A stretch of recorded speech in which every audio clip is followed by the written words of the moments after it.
আসসালামু আলাইকুম। সবাই কেমন আছেন? আশা করি সবাই ভালো আছেন। আল্লাহর রহমতে আমি অনেক ভালো আছি। আসলে ফার্স্ট টাইম চাকু দিয়ে সবজি কাটা এত সহজ না। যেহেতু আমরা বাংলাদেশে দাও বা বটি দিয়ে সবজি কেটে থাকি বা এটাই আমাদের অভ্যস্ত। এখানে এসে একটু সমস্যা হচ্ছিল। ফার্স্ট টাইম আমি কাটতে পারতেছিলাম না। আমার হাতে লেগে যাচ্ছিল। তারপর আলহামদুলিল্লাহ এখন প্রায় ভালোই পারি, খারাপ না। যাক, কথা বলতে বলতে কপি কাটা শেষ করে ফেললাম। আর কপিটা কিন্তু অবশ্যই ভাজি করব। যেহেতু এখানে টাটকা মাছ নেই, তার জন্য ভেবেছি যে ভাজিই করব।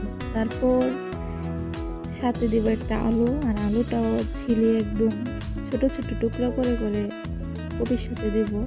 আসলে আমার কাছে হালকা পাতলা একটা আলু দিলে তরকারিটা আমার কাছে একটু অন্যরকম লাগে, না হলে আমার কাছে ভালোই লাগে না।